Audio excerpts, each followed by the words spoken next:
आज हम बात करेंगे इवन और ऑड नंबर्स की। तो इवन नंबर्स क्या हैं और ऑड नंबर्स क्या हैं?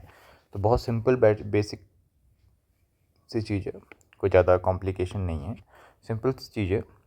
जब भी आप कोई नंबर्स लें और वे नंबर अगर 2 से डिविजिबल हैं, फॉर एग्जांपल एनी नंबर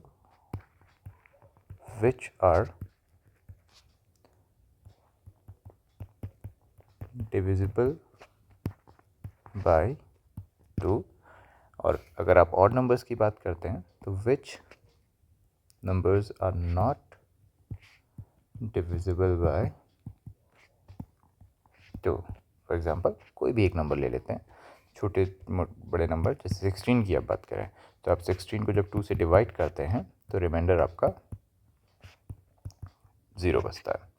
तो डिविजिबल का मतलब ही यही है, जब आप किसी नंबर को दूसरे नंबर से डिवाइड करते हैं तो रिमाइंडर 0 बचना चाहिए। तो आप कहते हैं कि जो पहला नंबर है वो दूसरे नंबर से डिविजिबल है। अगर कोई रिमाइंडर बच जाता है तो उस केस में आप कहते हैं कि पहला नंबर दूसरे नंबर से डिविजिबल नहीं है। आप यहाँ पे कोई एग्जांपल लें, 17 डिवाइडेड बाय 2, तो इस केस में आप देखेंगे अगेन 8 टाइम्स, बट इस केस में आपके पास एक रिमाइंडर बचेगा विच इज़ 1। तो ये सारे नंबर्स जो कि 2 से डिवाइड हो जा रहे हैं कम्प्लीटली, रिमाइंडर 0 छोड़कर, आपके इवन नंबर्स हो गए। और जो नंबर्स ऐसा नहीं कर रहे हैं वे आपके ऑड नंबर्स हो गए। अब इन नंबर्स को पहचानना कैसे है? तो जो भी नंबर 0, 2, 4, 6, 8 के साथ एंड करेंगे, इसके साथ एंड करेंगे, वे सारे नंबर्स इवन होंगे। और जो नंबर एंड होंगे 1, 3, 5, 7 और 9 के साथ, वे सारे आपके ऑड होंगे। ऑड होंगे।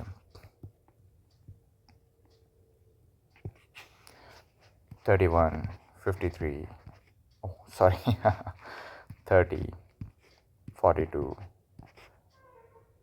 26, 58, 74।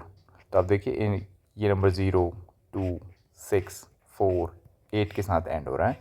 तो ऐसे सारे नंबर्स आपके इवन नंबर्स होंगे।